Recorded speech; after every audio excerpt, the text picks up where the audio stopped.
announcement. Yes, honourable members. I am pleased to announce that we will be hosting the 4th edition of the National Youth Parliament on the 21st and 22nd of August 2025 here in the Chamber of the National Assembly. Youth parliaments have developed worldwide, providing young people with a platform to discuss issues of national and international importance. There are several models. In Mauritius, our youngsters are invited to engage in parliamentary simulations, and thus they can deepen their understanding of democratic processes and express their views freely on matters which are of concern to them. They can exercise fully their rights and liberties as proclaimed in the International Convention on the Rights of the Child and in our Constitution. In keeping with this spirit, this 4th edition of the National Youth Parliament will bring together 76 young individuals aged between 14 and 23 to role play as members and officers of the National Assembly. Intensive training and preparatory sessions starting on Monday, the 4th of August 2025 will enable them to communicate with efficiency and learn how to develop their leadership skills while having a deeper understanding of parliamentary history, legislative procedures, and the rules and decorum that guide the proceedings of this August Assembly. Honourable members, during the event, the participants will engage in debates centred on the Sustainable Development Goals and other themes. They will discover how they also have a role to play to promote peace, justice, and liberty. This is an excellent opportunity for our youth to draw our attention on issues which, as adults, we may not see in the same way. It may be an eye-opener for some of us. In any case, as civic education is not yet a reality in all schools in Mauritius, this is a unique occasion for our youth. Honourable members, I therefore seize this opportunity to invite you all to attend and provide valuable encouragement to the participants through your presence over the 2-day event on 21st and 22nd of August. I thank you for your attention. Papers have been laid. Question? Yes, Honourable Leader of the Opposition. Thank you, Madam Speaker. Madam Speaker, I've given notice of the following private notice question addressed to Dr. the Honourable Prime Minister, Minister of Defence, Home Affairs and External Communications, Minister of Finance, Minister for Rodrigues and Outer Islands, whether in regard to the progressive phasing out of the social allowances schemes financed through the Contribution Sociale Généralisée, CSG funds, he will state A, the number of employers contributing thereto, indicating the amount collected therefrom since January 2025 to date, and projected collections for the financial years 2025 to 2026 and 2026 to 2027, and B, under each respective social allowance scheme, the 1 number of beneficiaries concerned therewith, and 2, amount expected to be saved on a monthly and annual basis, respectively, until the complete phasing out thereof. Thank you, Madam Speaker. Thank you. Yes, Honourable Prime Minister. Yes, Madam Speaker. Let me at the very outset remind the House that the former government, in a bid to win the 2019 general elections, announced on the 1st of October 2019, on the occasion of the International Day for the Elderly, that the monthly basic retirement pension would be increased from 9,000 to 13,500 without any consideration whatsoever on the sustainability of such a decision. C'était clairement un bribe électoral. Seulement 5 semaines avant l'élection de 2019. Madam Speaker, the former government decided to introduce the CSG to finance the additional budget deficit created by this measure. However, in so doing, they simply destroyed the pension system by abolishing contributions to the National Pension Fund established since 1976 and which served as the cornerstone for our retirement system, providing financial security and stability for our citizens. With regard to Part A of the question, the rates of CSG contribution in respect of an employee earning up to 50,000 rupees a month, or 1.5% and 3% of basic salary for the employee and his employer, respectively. As regards an employee earning above 50,000 rupees a month, the rates of contribution are 3%, and for the employer, 6%. I'm informed by the Mauritius Revenue Authority that from January 2025 to date, the number of employers from the private sector who have contributed towards the CSG is 33,291. In addition, there were some 10,026 self-employed who have contributed to the CSG, and furthermore, the government has also contributed to the CSG.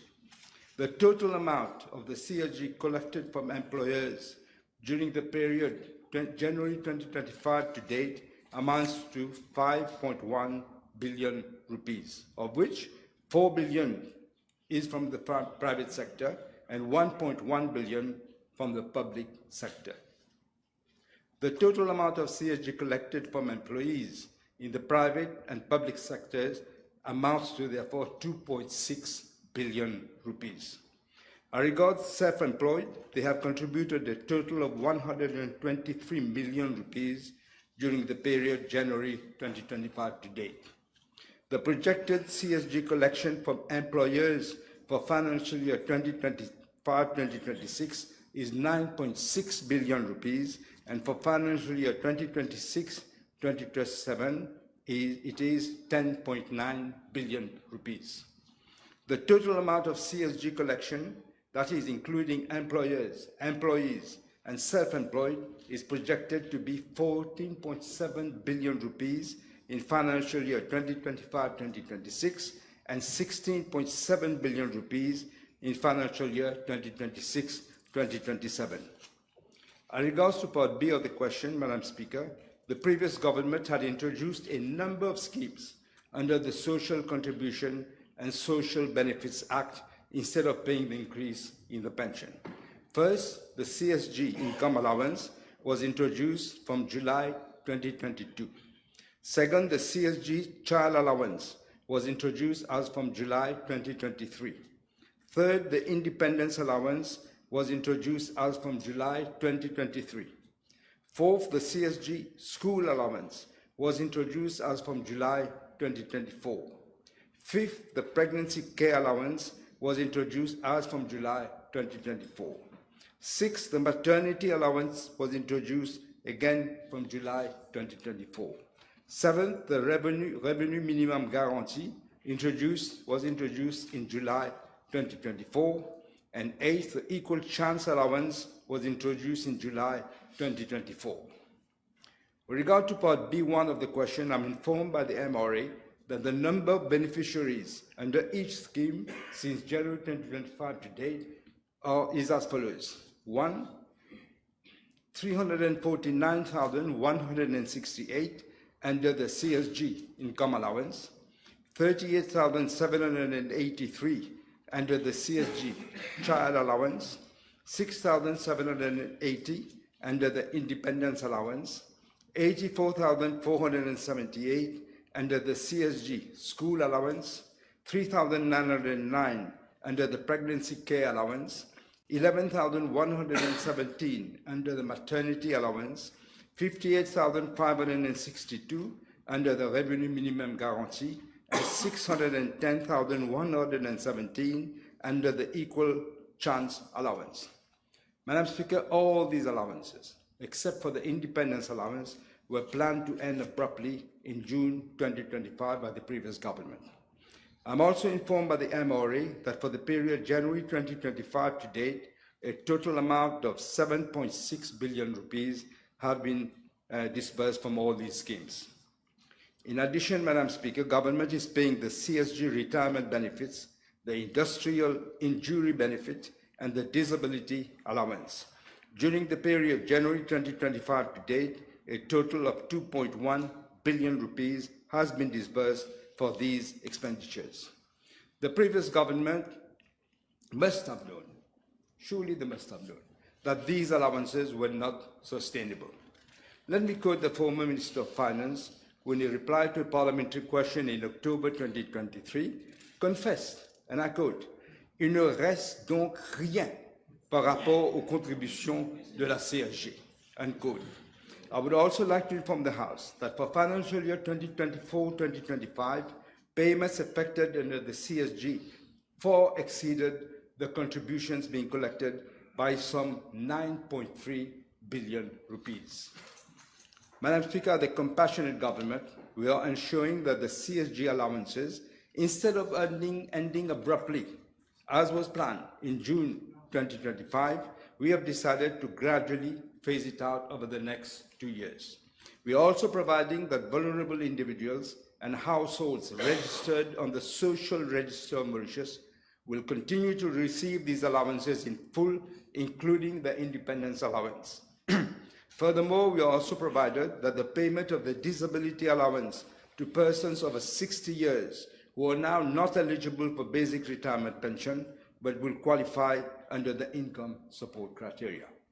B, the increase of the revenue minimum guarantee allowance has been increased from 500 rupees to 899 rupees in financial year 2025-2026 and a further 1,890 rupees in financial year 2026-2027, so as to ensure that a full-time worker earns a minimum monthly revenue of 20,000 rupees.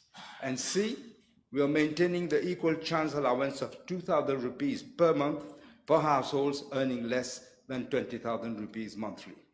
Madam Speaker, the previous government had introduced the CSG to unknowingly undermine the very purpose of the National Pension Fund. The NPF, I remind the House, was established in 1976, operated as a contributory scheme. That is, both employees and employers made mandatory contributions, which were then invested to ensure long-term sustainability and to provide retirement benefits which were linked to individual contribution. In contrast, the CSG was designed as a pay-as-you-go system. That is, a tax where the funds are credited to the consolidated fund, whereby current contributions are immediately, therefore, used for payments, with no direct link between what an individual contributes and what they ultimately receive. The CSG is rapidly revealed deep structural weaknesses that now threaten the very foundations of our pension system and the fiscal health of our nation. In regards to part B2 of the question, there would have been significant savings in relation to expenditure, that is, if we had implemented what the previous government planned, that is, ending the payments in June 2025. On the contrary, we are making provision for the payment of the allowances over the next 2 years, despite the fiscal challenges we are facing. In addition, we are taking steps to reform the pension system with a revamped NPF. In this context, as I have announced in the budget speech, the setting up of a commission of experts to look into the reform of the various pillars of the pension system, as well as the revamping of the national pension system, is ongoing. The Ministry of Finance is currently liaising with both the IMF and the World Bank to assist in the formulation of the terms of reference of the Commission. I would not like, Madam Speaker, to preempt the recommendations of the Commission, but however, it is obvious that the bulk of the CSG contributions in its current form would be used to finance the new NPF system. Madam Speaker, I wish to emphasize that review of the CSG allowances needs to be considered in conjunction with the overall revamping of the pension system. This reform is absolutely critical and has to be looked into in a global or holistic manner. It does not only aim at enhancing fiscal sustainability, but will also ensure a parity between what each generation pays and receives, thereby promoting fairness in intergenerational burden sharing. Thank you. Thank you, Prime Minister. Yes, first question. Yes, thank you, Madam Speaker. As far as I know, those allowances were never meant to be stopped abruptly, that is in June 2025. In his reply, the Honourable Prime Minister referred to what he stated in the budget speech that is 2 months ago, that is for the setting up of a commission of experts.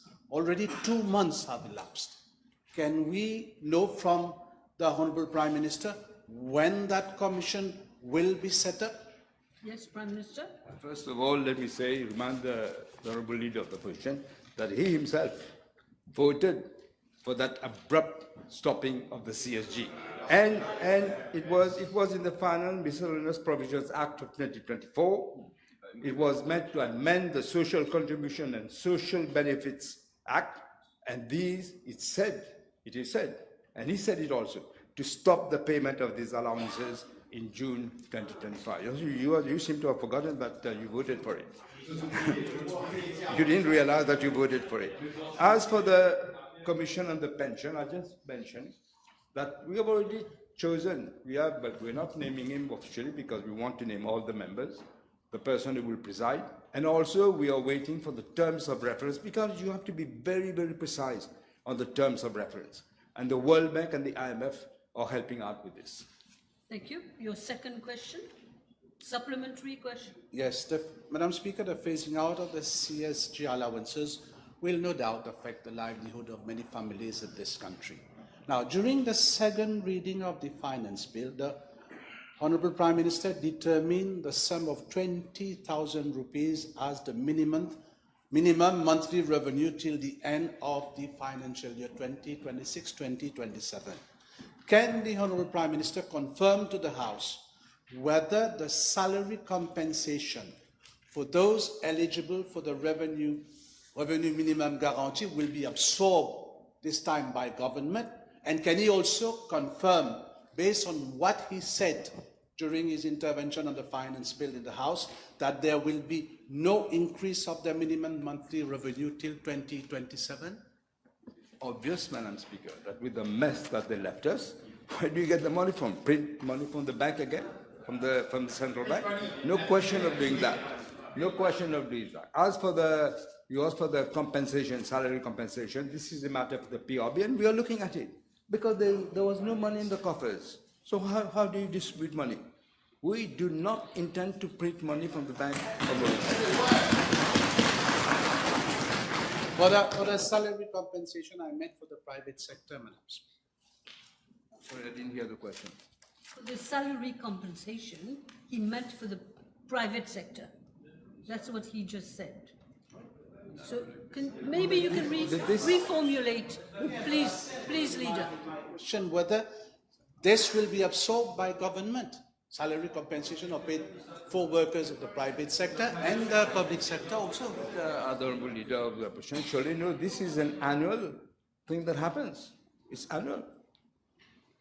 Your third. So it will be absorbed by government then for both private and public sector. Can the Honourable Prime Minister confirm that the purchasing power of a majority of Mauritian citizens will take a hit, and this will impact not only those families but also small and medium enterprises? Prime Minister? I'm not quite sure I understood everything, but whatever you say, the fact is that you made a mess of the economy and we're trying to redress this situation. Your fourth question? Yes, Madam Speaker. The Prime Minister recalled that in the budget speech, he had announced a sum of 2 billion rupees instead of the 10 billion promised by government to reduce prices of basic commodities. Can he inform the House where matters stand and whether the mechanism has already been put in place for those 2 billion rupees? Honourable Leader, I'm sorry. It seems to me that doesn't arise from your question. But if the Prime Minister wants to reply. No, I was going to say it doesn't arise from the question, and furthermore, we never said 10 billion. We said for the first year we are doing this, we are putting this 2 billion rupees. You have a further question? Yes. Yes? With regard to the housing loan relief scheme, which will be phased out over the next 2 years, and the home ownership and home loan repayment schemes, which will not be renewed, will the Prime Minister confirm that these decisions could significantly impact low and medium income families who very often rely on such programs, Madam Speaker, for home ownership? And secondly, can the Honourable Prime Minister inform the House what does government intend to do to help those families? First of all, I'm not sure where the Honourable Leader of the Opposition is taking out all these statements that are supposedly made. We are looking at it, as I said, in a holistic manner, everything. I mentioned all the allowances that they gave without any thought about whether it was sustainable or not, and I mentioned all of them. And this is what I'm referring to. Nonetheless, Leader of the Opposition, if I may, your question is on contribution sociale généralisée. Which are derived From the CSG, all right? But these were not actually the schemes are not financed from the financial form of the CSG funds. These are nothing to do with the CSG funds. Don't speak sitting down. You finished? Yes, your friend wants to speak. I have two supplementaries, if you allow. The first Will being... allow you one to start with. Yes, thank you. The first being, given that the low-income earners earning less than 20,000, which are being guaranteed a minimum salary of 20,000 for the CSG income allowance and the minimum revenue guarantee, which is going to stagnate in the next 3 financial years to 20,000 rupees, as the Prime Minister no doubt knows. How will he protect those families from the rise of cost of living and to make good on his promise to protect purchasing power of the lowest of the low? Well, we've taken 2 measures to protect those at the lower rank. First of all, we just mentioned the contribution. We are doing 2 billion rupees to stabilize the prices. Secondly, we are adamant that we must try to stop this horrific depreciation of the rupee. 46% over 10 years, 46%. Already the rupee has appreciated against the dollar. I think by some 5%, if I'm not mistaken. So these are the measures we are taking. Second question, yes? Madam Speaker, may I ask this another one? May I ask the Prime Minister, given that the CSG allowances, including the CSG income allowances, including the CSG family allowances, that is child, school, maternity and housing, are being cut by 33%, 1/3, while the budget doubles down on sugar tax, hikes in motor vehicle and road license fees, and also significantly widens the VAT net to thousands of small retailers, which will have a significant increase on the cost of living. How will he protect the rest of those persons earning, therefore, 20,000 or more up until 50,000 from the significant increases in the price of living, making good on your promise? You should have asked the former Minister of Finance, when he was destroying the economy, what was he going to do for that? You should have asked him. Okay. Last question. Yes, last question. Thank you. The Honourable Prime Minister in his replies stated that some 10,026 self-employed have contributed to the CSG. Now, with regard to those self-employed, will the Honourable Prime Minister inform the House whether now this category of workers who were contributing to the CSG fund will now be asked to contribute to the whole NSF and NPF system? As I said, Madam Speaker, we are looking at the whole pension scheme. We want to re-establish the National Pension Fund, which was destroyed by your government. We are appointing a committee. We are waiting for the terms of reference. We could do the terms of reference, but we would like to have experts to guide us. The World Bank has huge experience in that, and also the IMF, and they are about to give us the terms of reference. Thank you, Prime Minister. That is it for PNQ today. I call Honourable Prime Minister. Motion. I'm sorry, motion.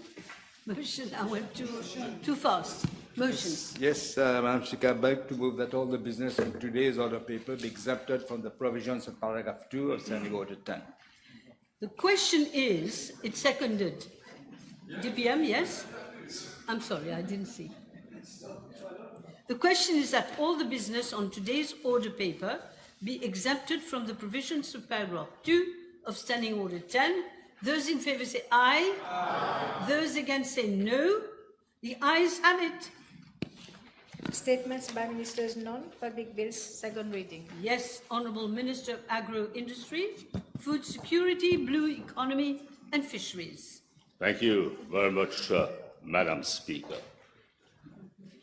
It is against the backdrop of a PNQ, which Prime Minister has replied to very lengthily in relation to a prohibitive forbidden tax called Contribution Sociale Généralisée, that I move to give comments in relation to the three bills moved by Prime Minister and Minister of Finance. And to me, these three bills are all encompassing. The crux remains the finance bill, and the finance bill is an omnibus legislation with 66 clauses. I shall comment on clause 47, amendments to the management of public sector debt, and clause 57, which highlights the amendments to the Sugar Industry Efficiency Act. Madam Speaker, clause 47 is the backbone of the finance bill, and it is the appropriate response to the huge economic challenges that the country is confronted with currently. Social spending, laced with corrupt practices, had grown over the last decade to unaffordable limits. And it was not financed by revenue, but financed by debt. If high and unsustainable debt is not addressed more forcefully, we will be into a serious economic and financial crisis. And do we have the huge sovereign wealth fund like Singapore? Certainly not. Many countries like Argentina have defaulted. Those who recall the Greek financial crisis know that its origin lay in cheating on economic data. And this is what we found out upon assuming office in November last. And Prime Minister said it loud and clear in the parliamentary statement he made in December on the state of the economy.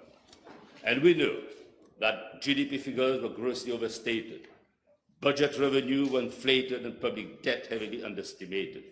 MSM, as a cheat, gave a passport to the then Prime Minister to bluff and run down the economy. The amendments to the finance bill are our lifeline, our lifeblood for decent livelihood. In 2014, under the Labour-led government, total public debt as a percentage of GDP was 60.5%. The provision to clause 47 sets up an electronic information monitoring system, and it will record information relating to public sector debt received from general government and public enterprises. Performance-based has to be the outcome. As a responsible government, Madam Speaker, we have taken measures to put the country on a sound fiscal path to bring public finances in order and under control. And in view of the dire economic situation, we are compelled to hold back our electoral promises for some time. The country cannot continue living beyond its means without facing a crisis. Our soaring debt burden has eroded our ability to respond to domestic and external shocks, and we have to urgently rebuild our fiscal space to reduce our vulnerability to disasters. The budgeted reform to slowly or gradually raise the entitlement to old-age pensions to 65 years old follows from demographic changes that increase the number of pension beneficiaries relative to younger taxpayers. Our fast-aging population is driving up pension, health, and other social cost benefits, which will be increasingly borne by the younger generation. With an aging workforce, for every employee, there will be a retiree sooner than expected.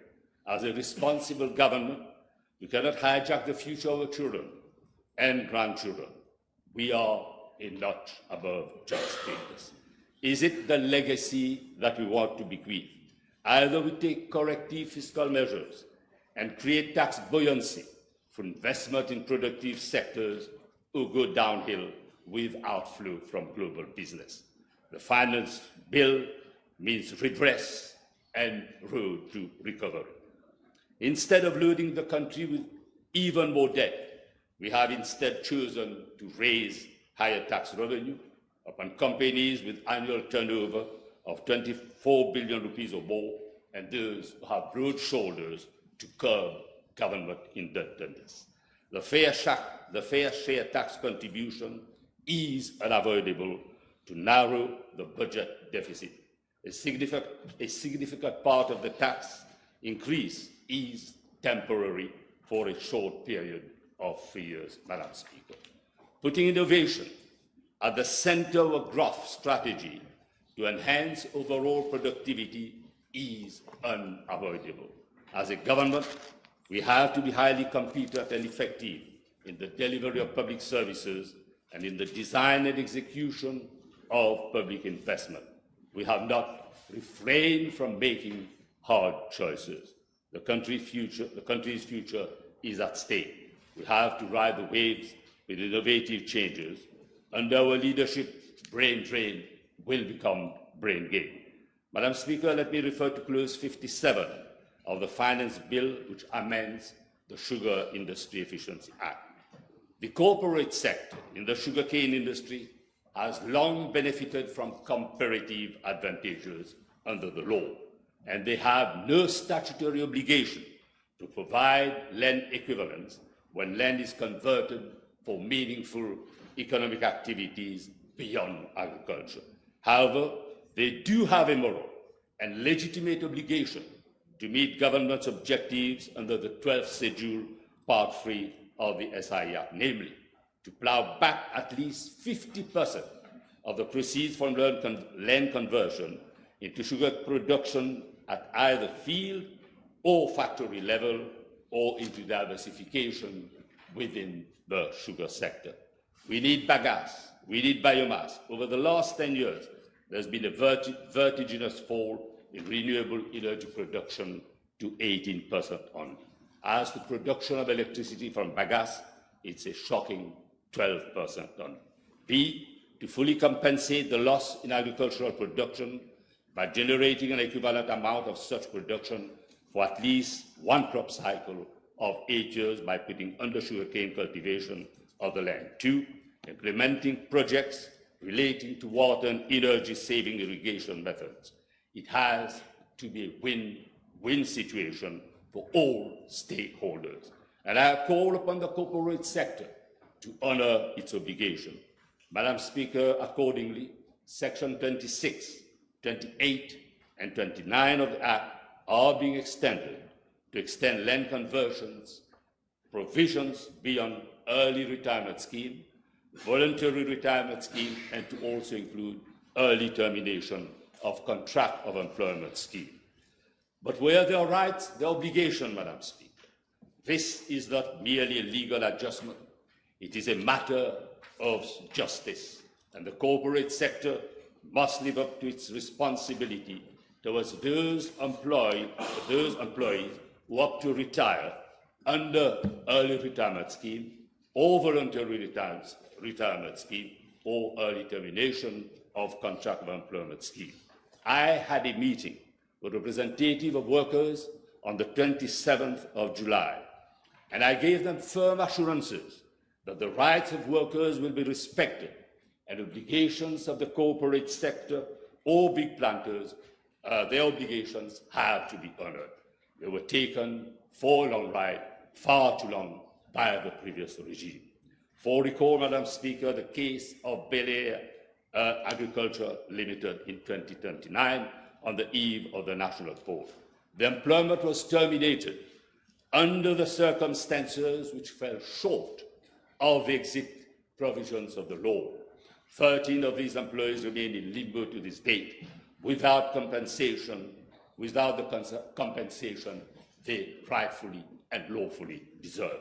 It is our government, Madam Speaker, that is now addressing the trials and trauma, and the Finance Bill 2025 regularizes such cases and ensures that any termination of employment in the sugar industry is done in full conformity with the law.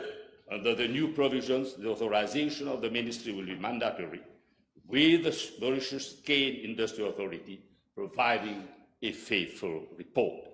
The amendments will also provide exemption from land conversion tax under sections 26, 28, and 29 of the Act.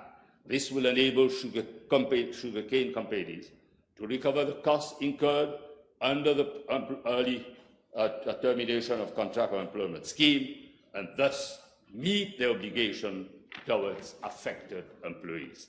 As of today, a second batch of employees has not yet been able to proceed under the early termination of contract of employment scheme due to lack of funds.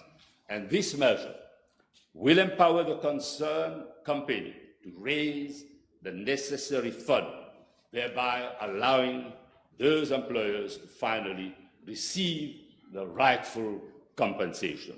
Let me emphasize this legal amendment supports both existing and future sugar companies to ensure timely and judicious implementation of the early termination of contract of employment scheme for sugar estate employees.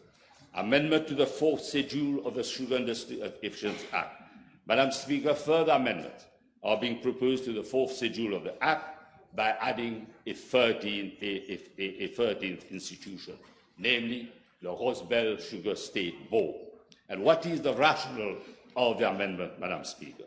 In view of the urgent need to re-engineer the operation of the Rosebel Sugar State Board, currently facing undue financial constraint, Rosebel Sugar State shall be exempted from land conversion tax. Amendment is being brought under the fourth schedule of the SI Act. The exemption will facilitate the strategic redevelopment of the sugar state lands, the attraction of private investment, and the unlocking of economic potential of land under the board's purview. It includes agro-industrial, renewable energy, and value-added agricultural projects. Given such exemption, will provide critical fiscal space for Rosebel Sugar State to restructure, to attract partnership, and implement commercial viable projects. It will not be burdened up front by land conversion tax. This measure will contribute positively to the revitalization of the state, will improve land productivity, and it will support national objectives in terms of employment, investment, and sustainable development. Madam Speaker, our colleague, the Minister of Tourism, was unfairly criticized by the leader of the opposition, despite the fact that since April, and I must say, the number of arrivals have continuously increased month after month. For obvious reasons. They've absconded from their responsibility. You know, what can we expect from an opposition which is void, dull, lackluster, and is a note without a figure, Madam Speaker? Second, in the month of April, the number of arrivals was more than 120,000 visitors. Thirdly, the record was set in May and June with more than 115,000 and 98,000 visitors respectively. So you're doing very well, Minister of Tourism. Well, you always keep it up. Madam Speaker, these performances were achieved during what we call the low season. The climate has become auspicious, despite the fact, Madam Speaker, that we had to address forcefully and in meaningful manner issues which were difficult but relevant to uplift a nation, Madam Speaker. And today, I can say that people are looking forward to attend horse racing meeting in Champ de Mars. Decency and transparency is back. But then we're a government which privileged dialogue, consultation, and in this respect, government is open to consultation, as was stated by the Honourable Minister for Financial Services, the consultation with global business representatives and MRA to provide relief by way of regulations to big foreign companies which will be subject to qualified minimum top-up tax. And the regulatory relief come into force with the startup of the qualified minimum top-up tax, and the thrust remains compliance to G20 and OECD business erosion profit shifting. But we will continue to consult with EU on meeting our regulatory obligations safeguarding Mauritius' interests.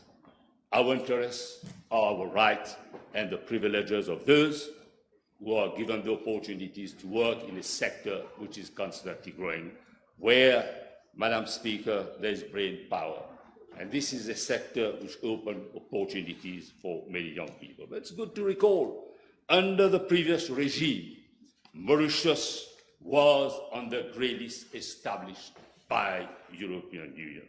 And as we say, nothing is agreed until everything is agreed. Regulations will resolve outstanding issues. Our global business is a model of democratization of brain power.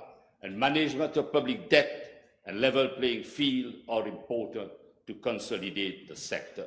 And we should say never and never to a junk status, which the previous government had brought us into.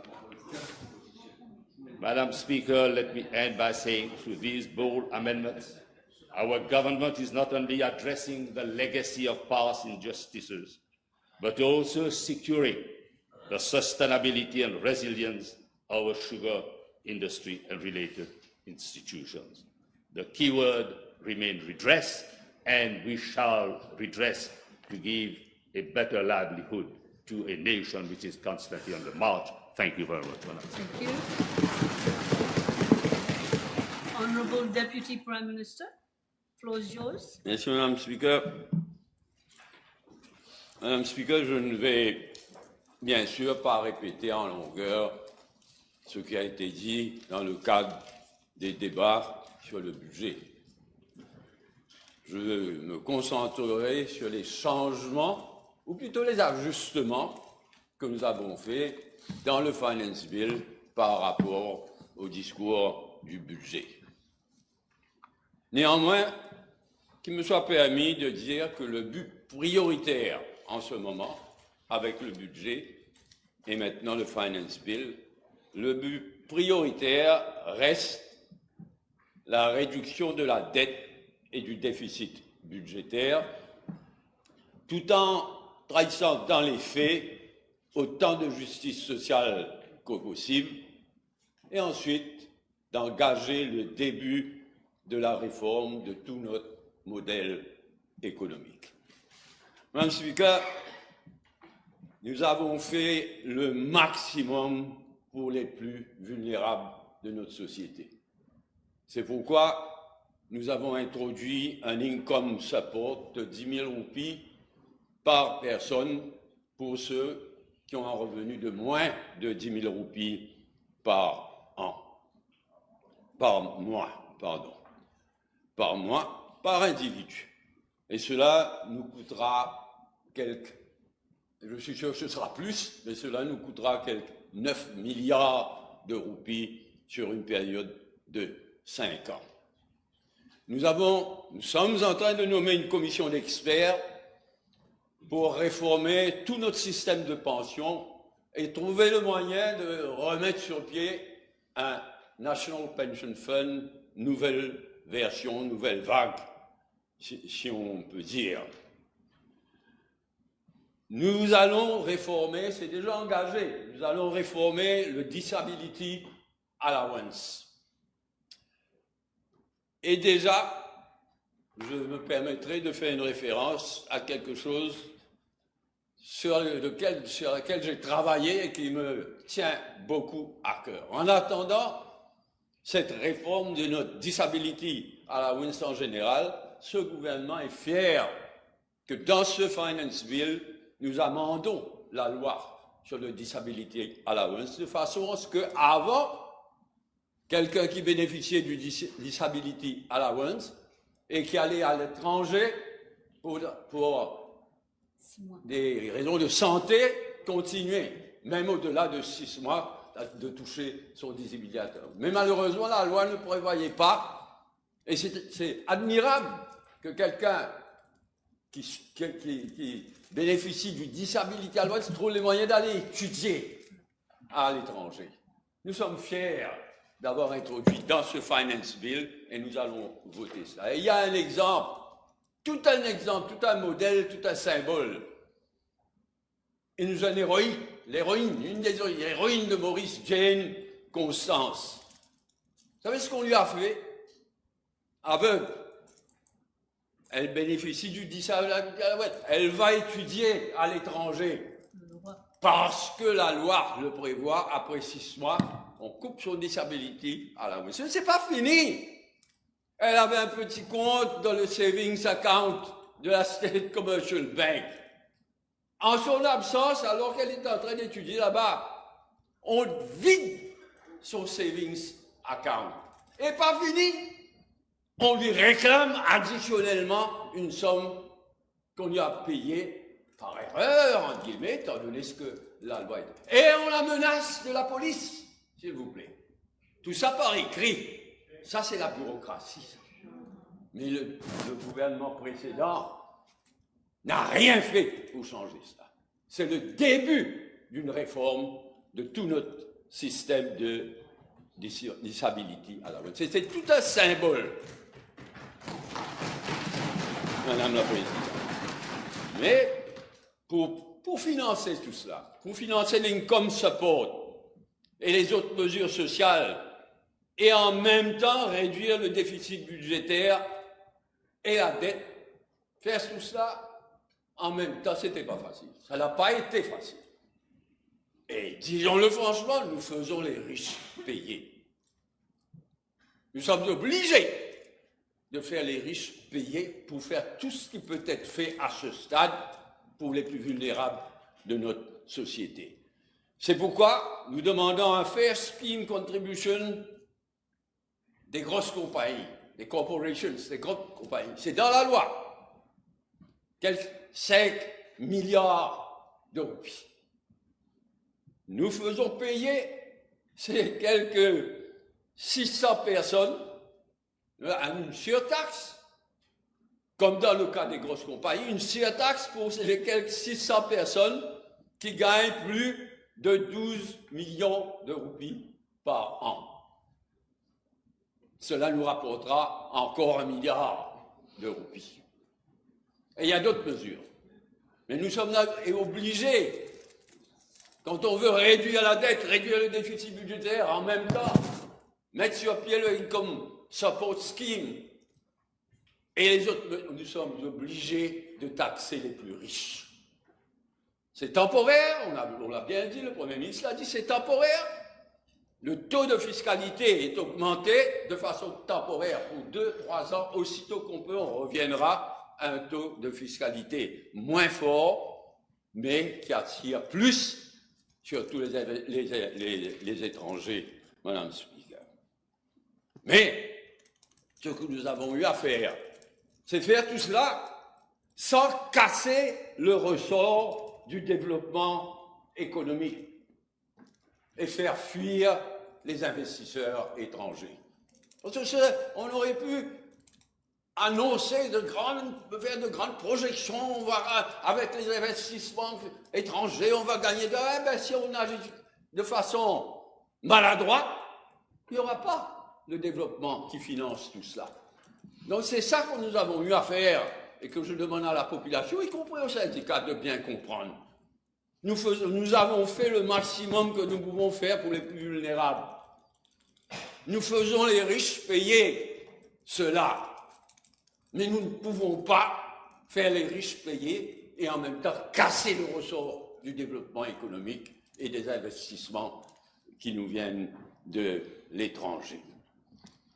Madame le Speaker, ce Finance Bill, c'est aussi le début de la réforme de tout notre système économique.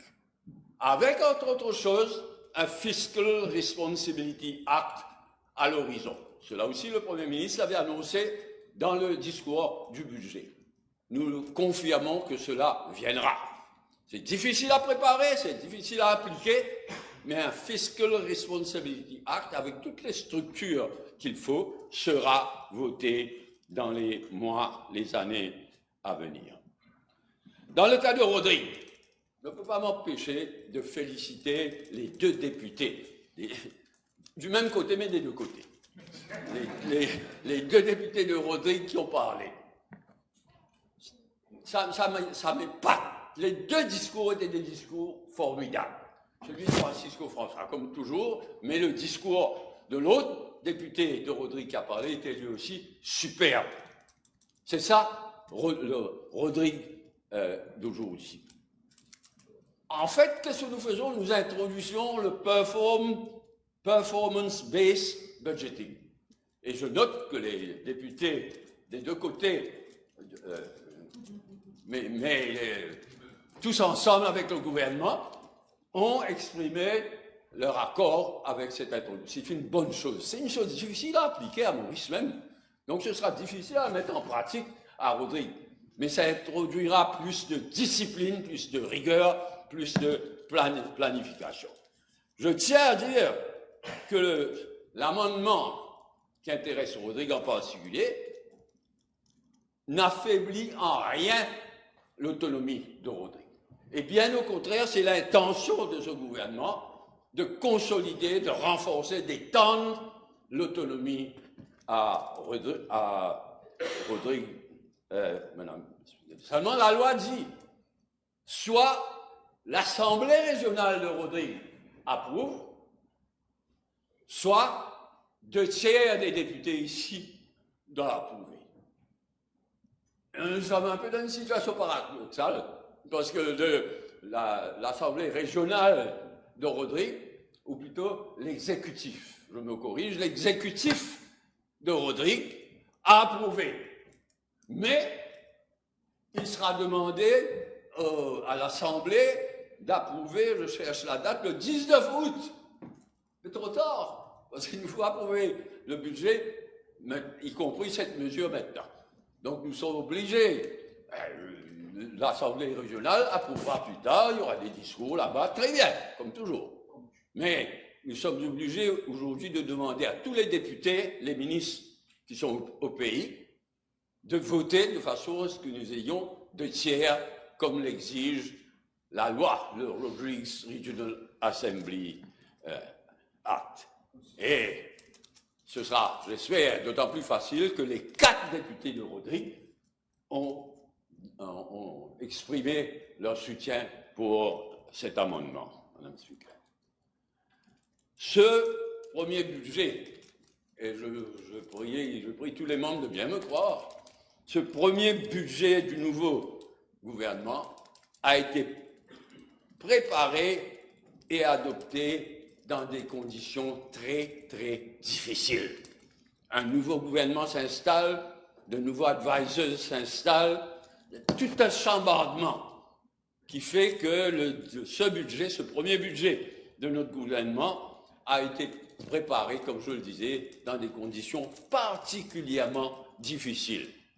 Avec 16 ministres sur 24 ministres pour la première fois de leur vie.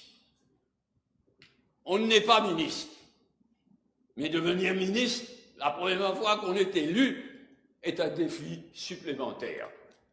Mais nous l'avons fait, tout ça. Ça a été difficile, dur, mais nous avons fait tout ça au cours des 7 mois depuis que le gouvernement est en place. Madame Speaker, l'adoption de ce budget, de mon point de vue, l'adoption de ce budget constitue un moment clé, un tournant dans l'histoire actuelle, l'histoire récente de ce pays. Aujourd'hui, quand nous allons adopter ce budget, cela constituera un tournant. Il y aura un avant et un après l'adoption de ce budget et de ce Finance Bill. C'est un tournant dans l'œuvre de redressement de notre pays, tout en adoptant autant de mesures sociales que possible. Je demandais à tout le monde de bien réaliser que nous sommes en train de faire l'histoire de ce pays. On a fait de beaux discours, de beaux slogans, et d'attaquer l'opposition, tout ça c'est bien. Mais là, nous sommes en train véritablement de faire l'histoire de ce pays. Il y a tout un pays à redresser. Et ce n'est pas seulement l'économie d'ailleurs. Tout est à refaire après 10 ans de massacre MSM. Tout est à refaire, à commencer par l'économie. Et je suis fier, moi, d'être dans un gouvernement qui est en train de faire l'histoire de notre pays en commençant ce travail de redressement de notre pays, de redressement de l'économie de notre pays. Madame Speaker, bien sûr, il y a bien des promesses électorales que nous avons faites et que nous ne pouvons pas tenir. La population, nous ne sommes pas des sadiques. Nous sommes en train de faire le maximum qu'on peut. Nous faisons adopter les promesses que nous avons faites autant que nous pouvons. Mais il faut le reconnaître. Bien des promesses que nous avons faites de bonne foi, nous ne pouvons pas les tenir maintenant. Le Premier ministre, ministre des Finances, a présenté, il y a quelques mois, le State of the Economy. Tout le monde sait aujourd'hui. Il n'y a pas de bluff, il n'y a pas de mensonge. Tout le monde sait qu'est-ce que le MSM a laissé derrière lui comme faillite économique, comme endettement, comme banqueroute. Cela nous gêne, cela nous empêche d'adopter bien des promesses que nous avons faites. Et même aujourd'hui, la priorité demeure éviter un downgrading par Moody's. Bien sûr, pour la population, downgrading ne veut rien dire, un terme académique. Mais il faut bien réaliser que si nous avions été, ou si nous sommes downgraded par Moody's, c'est tout un effet de cascade, ça. Une pagaille s'ensuit. Les investisseurs, les investissements étrangers ne viendront plus. Si nous sommes downgraded au junk status, c'est pas juste un junk status. Comme je le disais, il y a un junk opposition aujourd'hui. Mais quand l'économie devient junk status, il faut réaliser que ce n'est pas juste des phrases en l'air comme ça, c'est toute une cascade de catastrophes qui s'ensuit. Nous n'avons pas eu une tâche facile, Madame le Speaker, de redresser ce mess et en même temps de faire le maximum en termes de justice sociale et de commencer le redressement économique, la réforme économique de tout notre système économique. Mais les promesses que nous avons faites seront réalisées dans toute la mesure du possible et aussi vite que possible dans les mois et les années à venir. Si nous maintenons le cap, c'est pas facile ces temps-ci, mais si nous maintenons le cap, si nous continuons encore 1 an, 2 ans, l'effort énorme qui est en train d'être fait, ben nous serons en position, mois après mois, année après année, nous serons en position de tenir toutes nos promesses électorales. nous n'avons qu'une seule parole. Mais il faut pouvoir tenir les promesses. Ça ne sert à rien pour l'opposition. L'imitation de l'opposition qu'on a aujourd'hui, ça ne sert à rien de venir souligner. Vous aviez promis ça, vous avez promis ça. Ils ont laissé un mess derrière eux, une banqueroute derrière eux. Nous sommes en train de corriger cela, de redresser le pays et en même temps de commencer à mettre en pratique tout ce que nous pouvons mettre en pratique dans les circonstances actuelles. Madame la Présidente. Je tiens à saluer à nouveau le courage et la détermination du Premier ministre et ministre des Finances. Je l'ai déjà fait. Je tiens à, encore une fois, saluer le courage et la détermination du Premier ministre. J'ai été Premier ministre, j'ai été ministre des Finances, et dans les circonstances dont on a hérité là après les élections, être Premier ministre et ministre des Finances, je me sers de l'expression que j'avais rayée pour mettre autre chose, mais vraiment ça relève du surhumain. Ce n'est pas humain. Et je salue, mais en même temps, je sympathise avec le Premier ministre. Nous sommes en train de passer encore par une période très, très difficile. Et c'est pourquoi je tiens à saluer à nouveau le ministre des Finances et Premier ministre. Je tiens aussi, Madame la Speaker, à saluer les fonctionnaires, à commencer par le Financial Secretary, à commencer par mais tous les fonctionnaires qui nous ont aidés à préparer un budget extrêmement difficile. Les advisors, à commencer par le very special financial advisor du Premier ministre et ministre des Finances, mais aussi les autres. Et je tiens à saluer mes collègues ministres, à commencer par les nouveaux ministres. J'ai vu les gens apprendre, les nouveaux ministres apprendre sous la pression des événements dans des conditions très difficiles. Là, je salue surtout les nouveaux ministres aussi, Madame Speaker. Au-delà de ce que je le répète, au-delà du tournant que l'adoption de ce budget représente, c'est vraiment un tournant, il y aura un avant et un après ce budget. Mais au-delà de cela, la prochaine étape de la réforme de tout notre système économique est déjà engagée.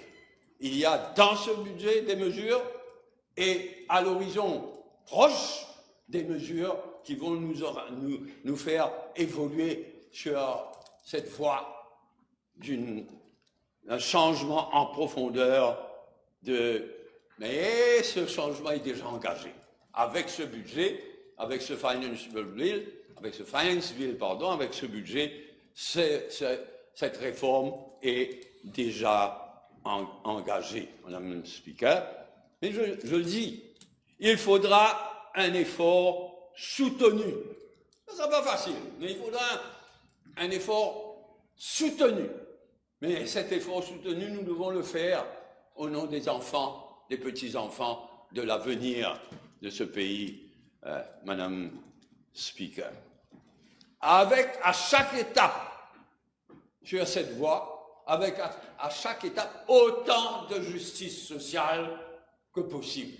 Encore une fois, sans casser le ressort économique, mais autant de justice sociale à chaque étape, Madame Speaker. Autant de justice sociale que possible, que soutenable at every point in time. Madame Speaker, l'île Maurice, notre île Maurice, n'a pas le choix.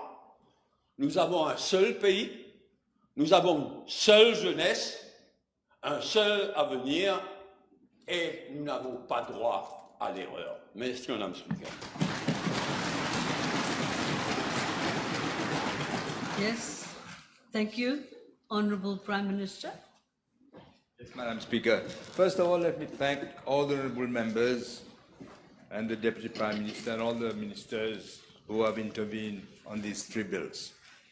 We all know, Madam Speaker, I don't want to keep saying it, but we all know the unprecedented state of economic affairs which the previous government left us.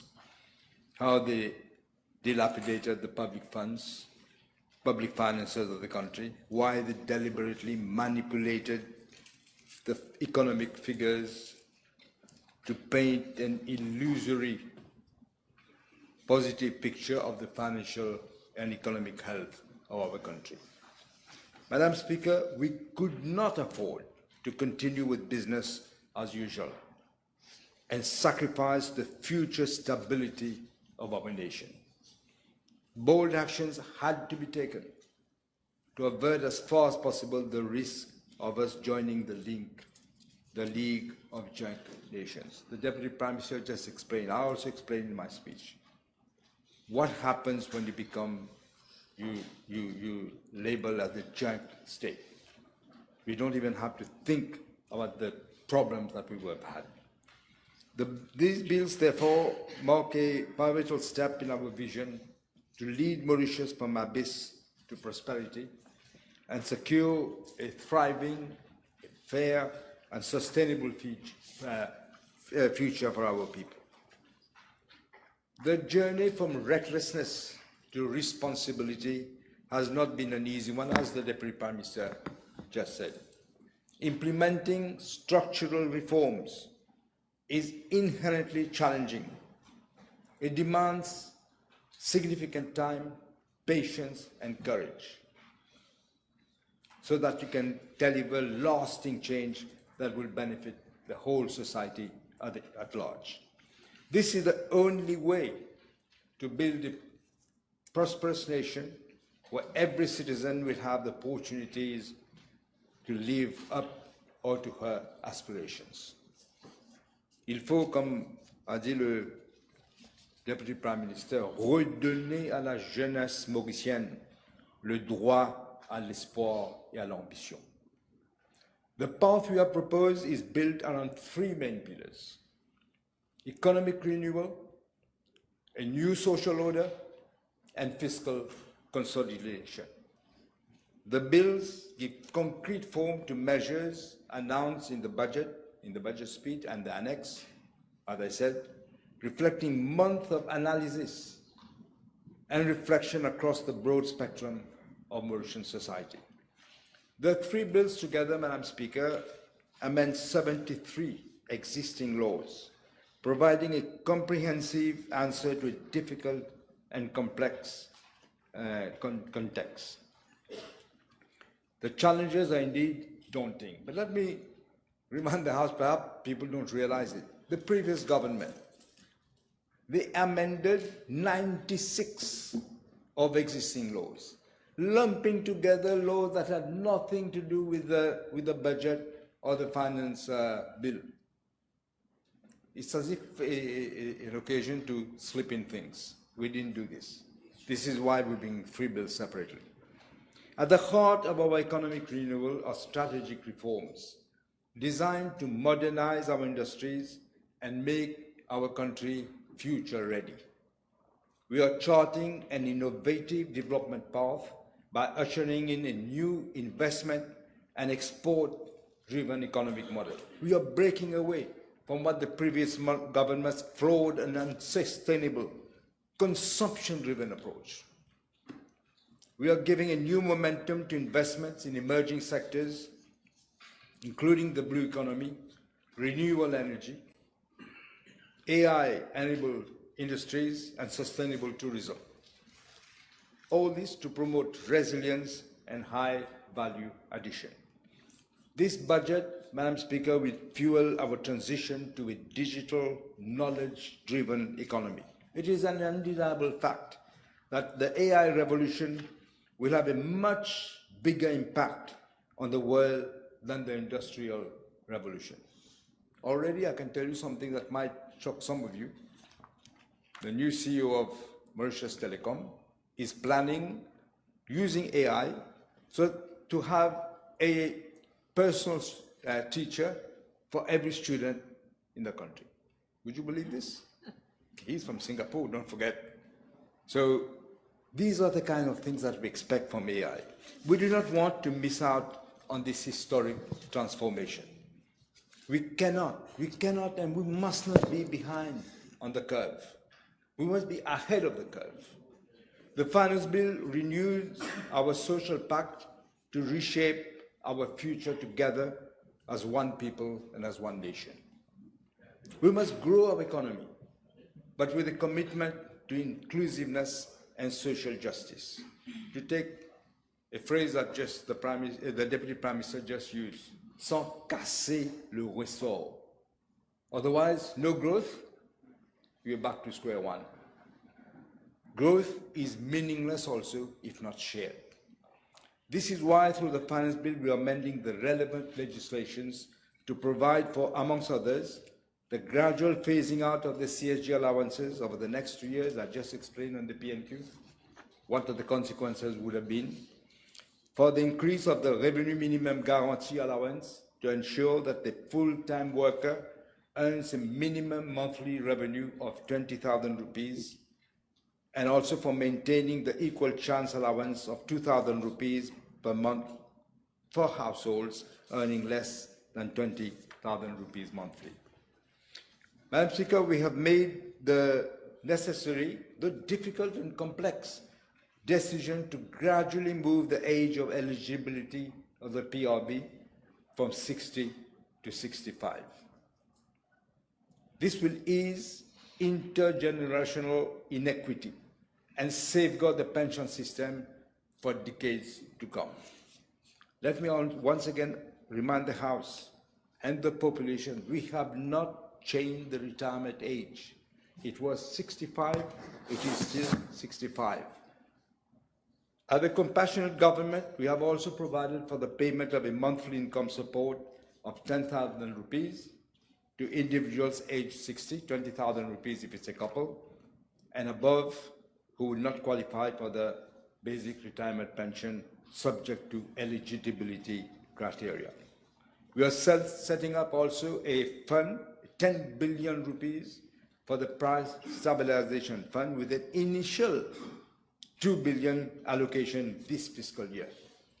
I just explained that, I think, in the PNQ, to protect the purchasing power of the population. Our policies, Madam Speaker, are guided by the need to balance social coherence and fiscal stewardship. In view of the fiscal mismanagement of the previous government, we had no choice but to come up with a comprehensive fiscal consolidation plan.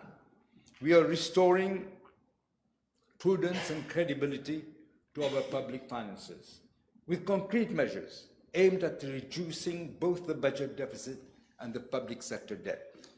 We have ensured that those who are less privileged are supported, while those who have the means do contribute their fair share to rebuilding Mauritius. Through these amendments, Madam Speaker, in the Finance Bill, let me remind the House, some 81% of employees will now not pay any income tax, 81%. And 75,000 individuals earning between 500,000 rupees and 1 million rupees will be paying less tax. B, we are removing VAT on a range of essential foods to protect the purchasing power of the most vulnerable. And C, we are giving certainty to individuals and the business community as well about the temporary measures. The Deputy Prime Minister just stressed it. Temporary nature of some of the new tax measures, such as the fair share contribution. In spite of the urgency for fiscal consolidation, we have not raised VAT. We have not raised the rate of VAT because we all know it is a regressive tax and will hurt consumers, especially more the lower rung of the ladder and the modest income. Before I come to the specific points made by the two honourable members of the opposition, let me make some comments on the criticisms made both inside and outside the House. First, comments have been made by those who are desperately, I suppose, trying to come out of the gutter that they have been consigned to. one gets the impression that some prophets of doom in the opposition, including the former Minister of Finance of Sabat Dodo frame, are shouting from the top of Peterborough that this budget is ringing the death toll of the economy. Si cette idée de ce qu'il dit, je ne sais pas combien de fois il devait mourir. C'est le ridicule tué, je voulais dire. They are literally as if praying day and night for the country to fail so that they can come out like vultures to feed on the cadavers of people. On the other hand, there are many true patriots, including ordinary citizens, but also some prominent economic operators who have, in the public at large, who are spurring us. They realize, they understand, they're encouraging us, expressing their gratitude for the measure that we have taken in time in this particularly challenging conjuncture. Don't believe what you see all the time. I know there's a team at the SunTrust. As soon as we speak, they write. They're paid monthly. They are paid because, you know, some have unlimited money, they pay. And some people think, hey, people are criticizing. Few people. People understand the catastrophic situation that we inherited and the need for bold and courageous actions. There is, Madam Speaker, a Bhojpuri expression which I think is very appropriate to describe the development philosophy of the previous government. What they said, I said, Ek din ke raja, sau din bhik manga. Will you translate? In Creole, un jour les rois, 100 jours mendiants. Basically, that's what it says. We do not want to perpetuate and instill this mode of living in our population. The House will note that this is not only due to the allowances provided right, left, and center by the previous government. I'm talking about the Gini coefficient. Somebody mentioned the Gini coefficient. This is not only due to the allowances provided. I mean, this is due to the allowances provided, left, right, and center by the previous government. Out of where? Huge amount of printed money. And this led to a significant level of rise in the debt level. These allowances were not sustainable. In addition, printing of money, we all know, a student who studies economics from 5 years, if you print money, you will intensify inflationary pressures and drive inflation at a rate which is going to be much higher. It was 11.3% in February of 2023. The improvement in the Gini coefficient has no meaning if the purchasing power of the population has been eroded by significant increase in inflation. It's an illusion. Third, let me make clear any confusion that Honorable Adina Jubal might have created or tried to create in the minds of people regarding the age of eligibility for the BRP. In the budget speech, I announced that we are going to increase the age eligibility for the basic pension to 65 in a phased manner over a period of 5 years using a sliding scale. The operative words are sliding scale, which I don't think you understood.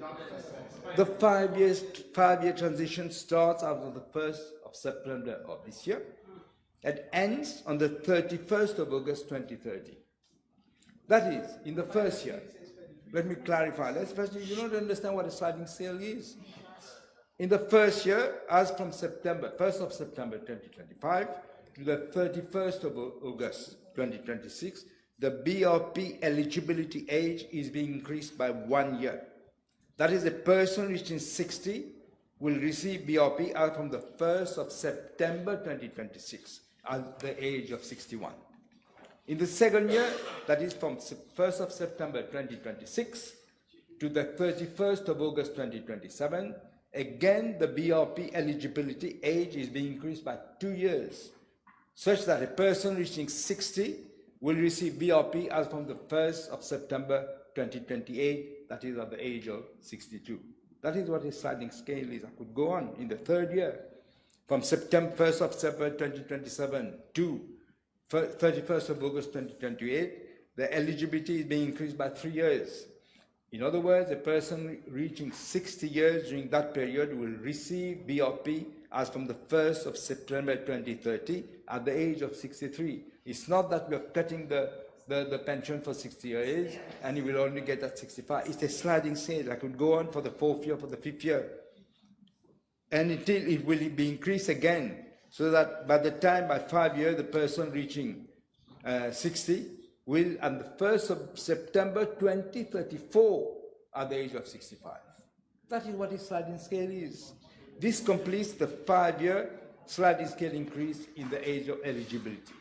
After this 5-year period, that is from 1st of September 2030 and beyond, the BRP eligibility age will be 65. I hope that clears the confusion in the mind of Honorable Juval, and he will realize it is intellectually dishonest to qualify the work done on the finance bill by the civil servants and their advisors as amateurism. I think you fail to grasp the fact that it is a sliding scale. Let me now come to the 4th point on the CSG allowances. The previous government had planned to end abruptly, and I say it again, I said it in the PNQ, abruptly, it's in the speech. The leader of the opposition voted for that the CSG allowances be stopped abruptly on the 30th of June 2025. This was clear in the amendments of the Finance Miscellaneous Act of 2024. As the compassionate government, we are ensuring that the CSG allowances are gradually phased out over the next 2 years. More importantly, Madam Speaker, all persons on the social register of Mauritius will continue to receive these allowances in full, including the independence allowance. 5th, on the increase in the excise duty on vehicles. I already stated in a reply to a PQ, I think last Tuesday. The purpose of increasing the excise duty on motor vehicles is twofold. First, to curb the rate of increase in the number of vehicles on our roads. We've seen what congestion we have, or how many accidents and all this. And secondly, to address the widening trade deficit and significant outflow of foreign currency. Do you know, Madam Speaker, for the 1 month, the last month, we lost from these imports of vehicles, they tried to beat the deadline, $200 million in 1 month. So approximately 9.6, 9.7 million rupees in 1 month. Last year, I said that before in the speech. Last year, 18 million rupees in 1 year, just for cars imported. If you take all vehicles together, it was around 24 billion rupees. We could not extend the time by more. There was no question of extending. 6, on the deterioration of the exchange rate. Let me remind the Honorable Leader of the Opposition, during the last 10 years, under the previous government, the rupee has depreciated by 46% against the dollar. 46%. We all know everything we import, practically everything is in dollars. So obviously, if your dollar is appreciating against the rupee is depreciating, everything you import is going to cost more. And therefore, prices will go up. Following the implementation of the new monetary policy measures by the now independent Bank of Mauritius, there's greater stability in the value of the rupee. In fact, the rupee has appreciated, Madam Speaker, against the dollar. Compared to them, 46% depreciation, the rupee has appreciated by some 3.5, 3.6%. 7th, the qualified domestic minimum top-up, the QDMTT. As rightly stated, very well explained by Honorable Utim. The Honorable Leader of the Opposition, I think, has not understood the concept of QDMTT. We had to introduce this tax to preserve our tax base. I think Honorable Utim explained it very well, but let me add. In 2022, the previous government had already introduced the enabling provisions for this tax. They introduced it but regulations were never made. As at date, around 30 jurisdictions, including South Africa, UAE, Singapore, UK, and the majority of EU countries have already introduced QDMTT in their domestic legislation. Mauritius, therefore, if we don't do this, would be at risk to losing its tax base against these jurisdictions. This will ensure that Mauritius is compliant with the OECD rules. Madam Speaker, I must emphasize that flexibility has been provided in the bill for regulations to be made for the provision of incentives if required. In this context, a special tax credit will be worked out together with the MRA in consultation with stakeholders and implemented by way of regulations to provide relief to those companies which will be subject to the QDMTT. We mentioned this before. The Ministry of Finance has taken a commitment following discussions with stakeholders that those tax credits and reliefs will take effect as from the same date as the tax will become applicable. Eighth, on the reduction of the VAT registration threshold from 6 million to 3 million. Let me remind the House that by joining the VAT system, I think many people, in fact, don't realize the new VAT registered businesses will be able to recover VAT paid on inputs used, that is, on the raw materials, the semi-finished products, as well as equipment and machinery and all this, in the production of goods and services. The threshold, let me remind the House, the threshold at one time was 2 million at one time. Furthermore, the reduction in the VAT registration threshold will create a level playing field and fair competition among operators in the same business activity. Ninth, on the grading of contractors. The contractor grading system is being democratized in a way to provide greater opportunities for SME contractors. They were being kept out of the system. Only one person was getting all the contracts, as you know. The revised grading system has been aligned with the ceiling set out in the public procurement legislation to ensure fairness but also coherence. Additionally, provisions are being made for the registration of micro-contractors to enable them to participate in these government projects. Finally, Madam, regarding the double taxation of dividends under the fair share contribution, let me remind again the Leader of the Opposition that the solidarity levy, which was introduced by the former government, was applicable on leviable income, that is for levies, which included dividends paid by resident companies. For the purposes of fair share contribution, a similar definition of the term dividends has been used. Madam Speaker, we realize that navigating through the rough seas ahead will not be easy, but we are convinced that through our collective effort and mutual support, we will steer the country to a secure and stable future. Let me assure the House that the reforms in this budget are carefully calibrated. Again, I say time-bound. The Deputy Prime Minister also said it. It is time-bound and guided by our objective to reconstruct the economy and our society.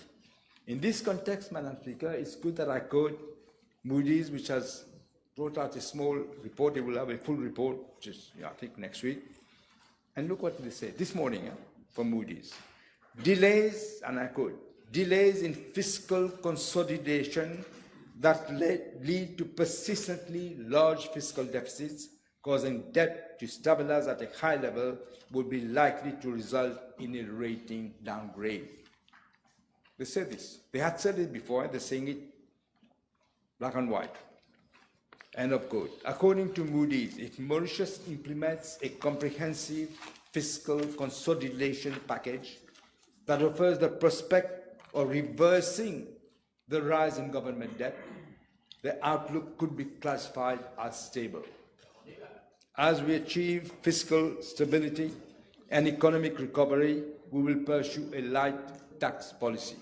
This is an objective we plan to achieve within our 5-year mandate, and bring in this Fiscal Responsibility Act so that no government can act as irresponsibly as they did.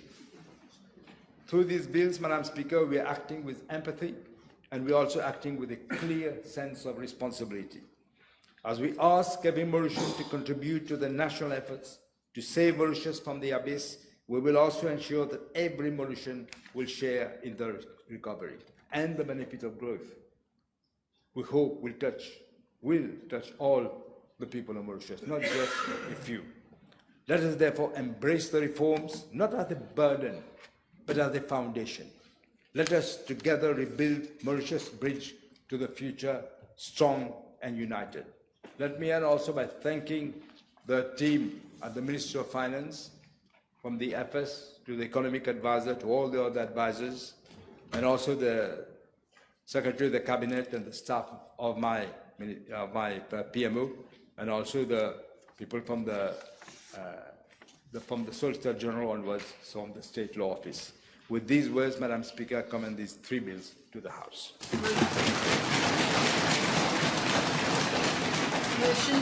Motion is seconded. The Deputy Prime Minister is seconding the motion.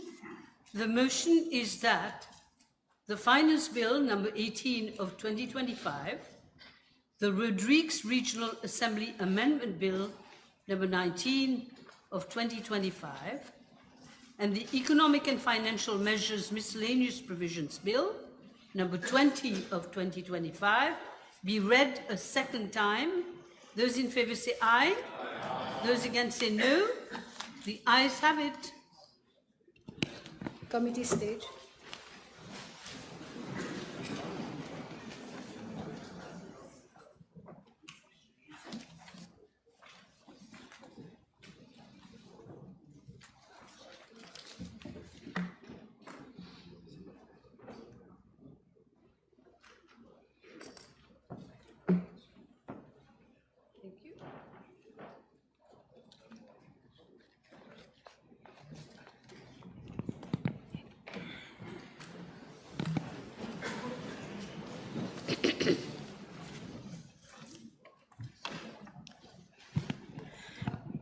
The Finance Bill number 18 of 2025.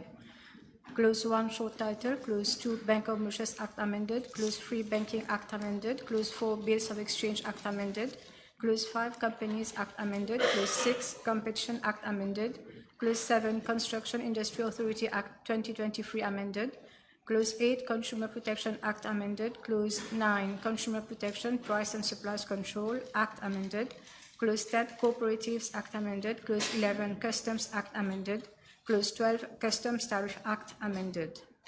The question is that clauses 1 to 12 stand part of the bill. Those in favour say aye. Aye. Those against say no. The ayes have it. Clause 13 Economic Development Board Act amended. Yes. Chairperson, I move that Clause 13 be amended as per amendment circulated. Thank you, Prime Minister. The question is that Clause 13 be amended as per amendment circulated. Those in favour say aye. Those against say no. Aye. The ayes have it. The question is that Clause 13, as amended, stands part of the bill. Those in favour say aye. Those against say no. The ayes have it. Clause 14 Environment Act 2024 amended. Clause 15 Essential Commodities Act amended. Clause 16 Excise Act amended. Clause 17 Fair Trading Act amended. Clause 18 Finance and Audit Act amended. Clause 19 Financial Intelligence and Anti-Money Laundering Act amended. Clause 20 Financial Services Act amended. Clause 21 Foundations Act amended. Clause 22 Freeport Act amended. The question is that clauses 14 to 22 stand part of the bill. Those in favour say aye. Those against say no. The ayes have it. Clause 23 Gambling Regulatory Authority Act amended. Madam Speaker, I move that Clause 23 be amended as per the amendment circulated. 23. Yes. The question is that Clause 23 be amended as per amendment circulated. Those in favour say aye. Aye. Those against say no. The ayes have it. The question is that Clause 23, as amended, stands now part of the bill. Those in favour say aye. Aye. Those against say no. The ayes have it. Clause 24 Hire Purchase and Credit Sale Act amended. Clause 25 Immigration Act 2022 amended. The question is that clauses 24 and 25, stand part of the bill. Those in favour say aye. Those against say no. The ayes have it. Clause 26, Prime Minister. Madam Chairperson, I move that clause 26 be amended. Clause 26, Income Tax I'm sorry. Act amended. And I move that it be amended as per the amendment circulated. The question is that clause 26 be amended as per amendment circulated. Those in favour say aye. Those against say no. The ayes have it. The question is now that clause 26 as amended stands part of the bill. Those in favour say aye. Those against say no. The ayes have it. Clause 27, Inscription of Privileges and Mortgages Act amended. Clause 28, Land Drainage Authority Act amended. Clause 29, Land Duties and Taxes Act amended. Clause 30, Limited Liability Partnerships Act amended. Clause 31, Limited Partnerships Act amended. Clause 32, Local Government Act amended. Clause 33, Maurice Strategy Board Act 2024 repealed. Clause 34, Mauritius Deposit Insurance Scheme Act 2019 amended. Clause 35, Mauritius Revenue Authority Act amended. Clause 36, National Archives Act amended. Clause 37, National Assembly Allowances Act amended. Clause 38, National Payment Systems Act amended. The question is that clauses 27 to 38 stand part of the bill. Those in favour say aye. Those against say no. The ayes have it. Clause 39, National Pensions Act amended. Madam Chairperson, I move that clause 39 be amended as per the amendment circulated. Yes. The question is that clause 39 be amended as per amendments circulated. Those in favour say aye. Those against say no. The ayes have it. The question is that clause 39 as amended now stands part of the bill. Those in favour say aye. Those against say no. The ayes have it. Clause 40, National Savings Fund Act amended. Clause 41, National Transport Corporation Act amended. Clause 42, Native Terrestrial Biodiversity and National Parks Act amended. Clause 43, Non-Citizens Employment Restriction Act amended. Clause 44, Non-Citizens Property Restriction Act amended. Clause 45, Ports Act amended. Clause 46, Private Pension Schemes Act amended. The question is that clauses 40 to 46 stand part of the bill. Those in favour say aye. Those against say no. The ayes have it. Clause 47, Public Debt Management Act amended. Madam Chairperson, I move that clause 47 be amended as per the amendment circulated. Yes. The question is that clause 47 be amended as per amendments circulated. Those in favour say aye. Those against say no. The ayes have it. The question is now that clause 47 as amended stands part of the bill. Those in favour say aye. Those against say no. The ayes have it. Clause 48, Real Estate Agent Authority Act 2020 amended. Clause 49, Registration Duty Act amended. Clause 50, Road Development Authority Act amended. Clause 51, Road Traffic Act amended. Clause 52, Small Farmers Welfare Fund Act amended. Clause 53, Social Contribution and Social Benefits Act 2021 amended. Clause 54, Statistics Act amended. Clause 55, Statutory Bodies Accounts and Audit Act amended. Clause 56, Statutory Bodies Pension Funds Act amended. The question is that clauses 48 to 56 stand part of the bill. Those in favour say aye. Those against say no. The ayes have it. Clause 57, Sugar Industry Efficiency Act amended. No, Madam Speaker, I move that clause 57 be amended as per amendment circulated. Thank you. The question is that clause 57 be amended as per amendments circulated. Those in favour say aye. Those against say no. The ayes have it. The question is that clause 57 as amended stands part of the bill. Those in favour say aye. Those against say no. The ayes have it. Clause 58, Tourism Authority Act amended. Clause 59, Transcription and Mortgage Act amended. Clause 60, United Nations Financial Prohibitions, Arms Embargo and Travel Ban Sanctions Act amended. The question is that clauses 58 to 60 stand part of the bill. Those in favour say aye. Those against say no. The ayes have it. Clause 61, Value Added Tax Act amended. Again, Madam Chairperson, I move that clause 61 be amended as per the amendment circulated. Thank you, Prime Minister. Question is that clause 61 be amended as per amendments circulated. Those in favour say aye. Those against say no. The question is that clause 61 as amended stands part of the bill. Those in favour say aye. Those against say no. The ayes have it. Oh, you didn't vote. Aye. I can't hear all of you. Okay, the ayes have it. Clause 62, Water Resources Act 2024 amended. Clause 63. Yes? No, 60. 62. Yes, the question is that clause 62 stands part of the bill. Those in favour say aye, those against say no. Now 63. Now 63. Clause 63, Economic Development Board Smart City Scheme Regulations 2015 amended. Chairperson, I move that clause 63 be amended as the amendment circulated. Thank you, Prime Minister. The question is that clause 63 be amended as per amendment circulated. Those in favour say aye, those against say no. The ayes have it. Clause 64, One moment. The question is that clause 63 as amended stands part of the bill. Those in favour say aye, those against say no. Ayes have it. Clause 64, Transitional Provision. Clause 65, Validation of Resolutions. Clause 66, Commencement. The question is that clauses 64 to 66 stand part of the bill. Those in favour say aye. Those against say no. The ayes have it. First schedule. Question is that the first schedule stands part of the bill. Those in favour say aye. Those against say no. The ayes have it. Second schedule. Question is that the second schedule stands part of the bill. Those in favour say aye. Those against say no. The ayes have it. Third schedule. Question is that the third schedule stands part of the bill. Those in favour say aye. Those against say no. The ayes have it. Fourth schedule. Question is that the fourth schedule stands part of the bill. Those in favour say aye. Those against say no. The ayes have it. Fifth schedule.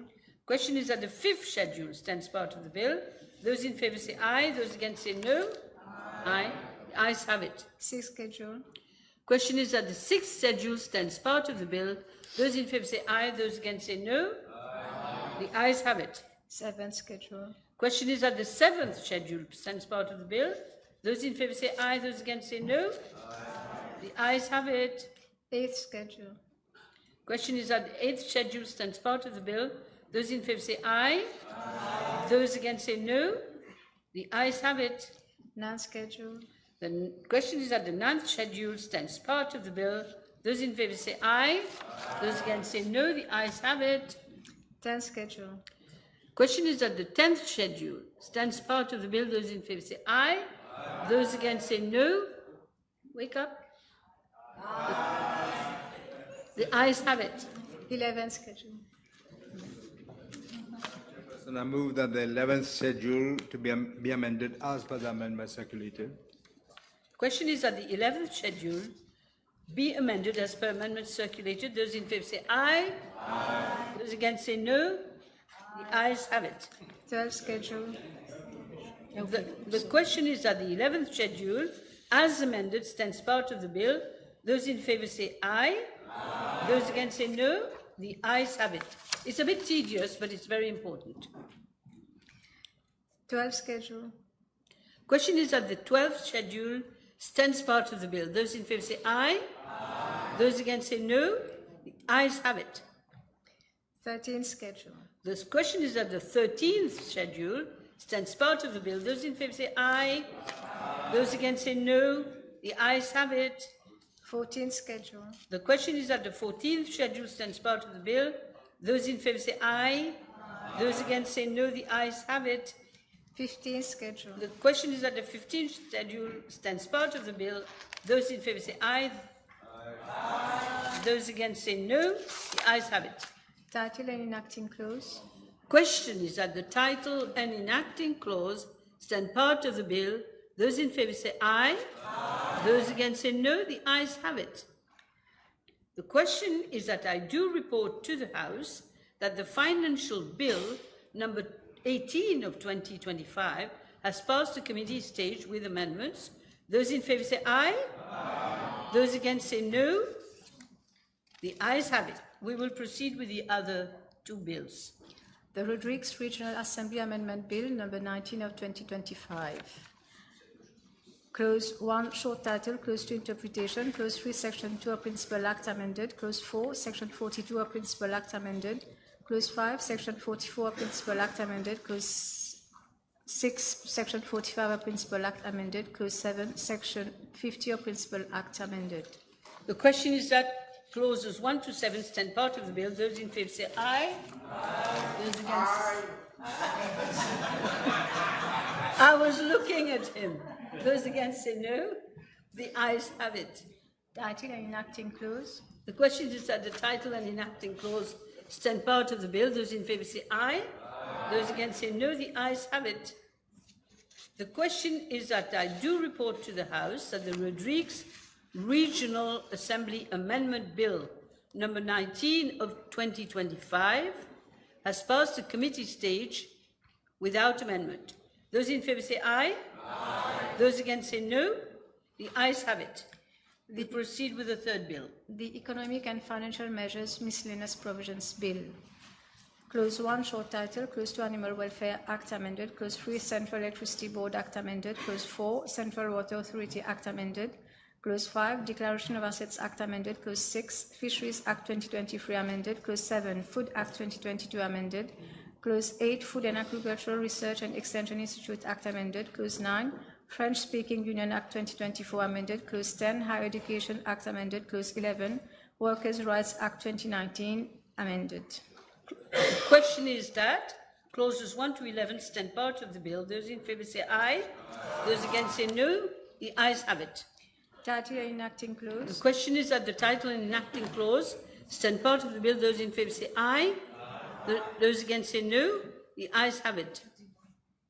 The question is that do report to the House that the Economic and Financial Measures Miscellaneous Provisions Bill number 20 of 2025 has passed the committee stage without amendment. Those in favour say aye. Aye. Those against say no. The ayes have it. Yes.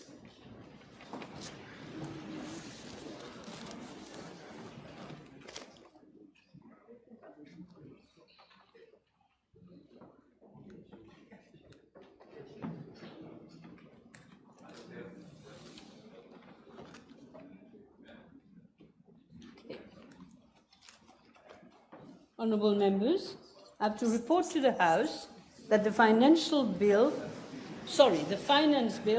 number 18 of 2025 has passed the committee stage with amendments, that the Rodrigues Regional Assembly Amendment Bill and the Economic and Financial Measures Miscellaneous Provisions Bill number 20 of 2025, the Rodrigues Bill was number 19 of 2025, both have passed the committee stage without amendment. Public bill, third reading. Speaker, I beg to move that the finance bill number 18 of 2025 be read a third time and passed. Yes, seconded. Yes. Question is that the finance bill number 18 of 2025 be read the third time and passed. Those in favour say aye. Aye. Those against say no. Yes, the ayes have it. Third reading. Rodrigues Regional Assembly. Madam Speaker, I beg to move that the Rodrigues Regional Assembly Amendment Bill number 19 of 2025 be read a third time and passed, and also move for division. Yes, motion is seconded. The question is that the Rodrigues Regional Assembly Amendment Bill number 19 of 2025 be read the third time and passed. Those in favour say aye. Aye. Those against say no. Yes, you've moved for the division, Prime Minister. Honourable members, as per the provisions of Section 75, capital E of the Constitution, any law which alters the Rodrigues Regional Act requires the concurrence of the Regional Assembly unless such alteration is supported at the final voting in the National Assembly by the votes of not less than 2/3 of all the members. We will therefore proceed with the taking of votes by division. Please ring the bell.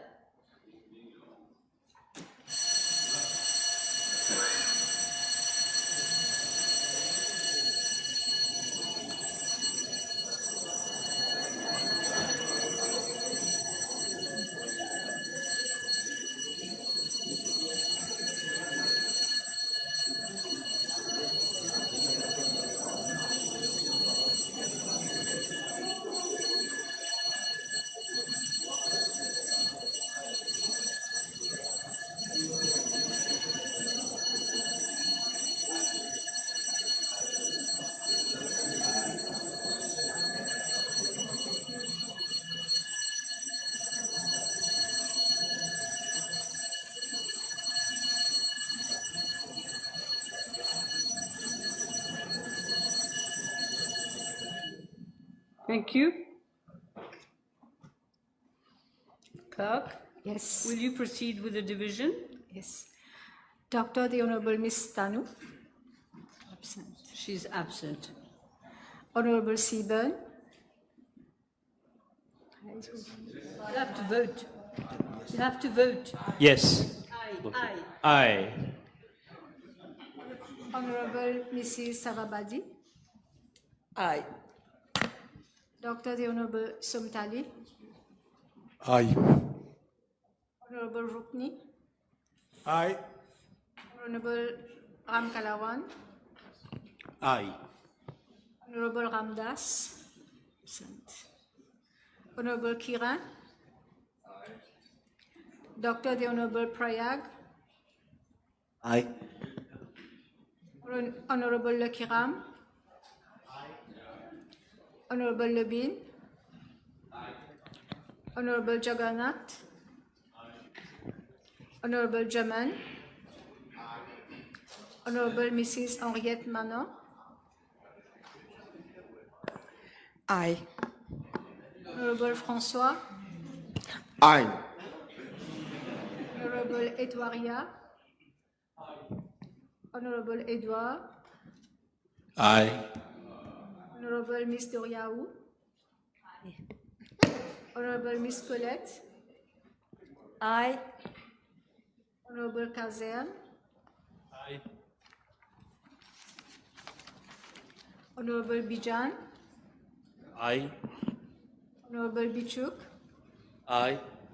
Honorable Babulal. Honorable Babaji. Dr. the Honorable Omia. Aye. Honorable Apollon. Honorable Adrien Duval. Abstain.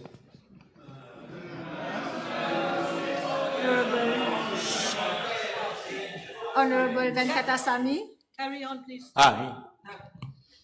Honorable Juman. Honorable Balmoudi. Aye. Honorable Miss Anquetil. Aye. Honorable Mrs. Lugovin. Aye. Honorable Parapen. Aye. Honorable Norsingen. Aye. Honorable Mrs. Baburam. Aye. Honorable Aliman. Aye. Honorable Pierre. Aye. Honorable Mrs. Fukun Basha. Aye. Honorable David. Aye. Honorable Miss Joanna Béranger. Aye. Honorable Damri. Aye. Honorable Lejonga. Abstain. Honorable Gondia. Aye. Honorable Wuchit. Honorable Pentia. Aye. Dr. the Honorable Ramtual. Aye. Dr. the Honorable Ganga Prasad. Aye. Honorable Amia Mia. Aye. Dr. the Honorable Sukon. Aye. Honorable Young Sik Yuan. Aye. Honorable Mrs. Navar Marie. Aye. Honorable Osman Kassam Mohamed. Aye. Honorable Utim. Aye. Honorable Nagalingam. Honorable Ramphel, Aye. Honorable Asier-Baden, Aye. Dr. the Honorable Mrs. Jutton, Aye. Honorable Soubron, Aye. Honorable Richard Duval, Honorable Bachou, Aye. Honorable Ganes, Aye. Dr. the Honorable Boulel, Aye. Honorable Bagwan, Aye. Honorable Shakil Mohammed, Aye. Honorable Deputy Prime Minister, Aye. Dr. the Honorable Prime Minister, Aye.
Results? Yes, honourable members. I wish to inform the House that the Rodrigues Regional Assembly Amendment Bill number 19 of 2025 has on the final voting obtained 59 votes, that is, has been supported by 2/3 of all the members as required by section 75 capital E of the Constitution. I declare that the bill has been read a third time and passed.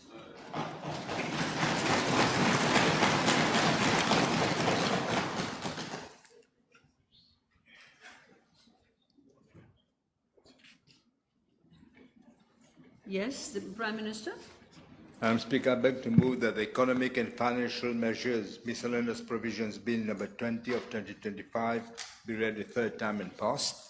The question is that the Economic and Financial Measures Miscellaneous Provisions Bill number 20 of 2025 be read the third time and passed. Those in favour say aye. Those against say no. The ayes have it. Yes, Prime Minister, adjournment. Yes, Madam Speaker, I beg to move for the adjournment of the House to Tuesday, the 7th of October, 2025 at 11:30 a.m. Yes. The question is that the House be adjourned to Tuesday, the 7th of October, 2025 at 11:30 a.m. Those in favour say aye. Those against say no. The ayes have it. C'est comme des enfants qui vont en vacances. Yes, the House stands adjourned.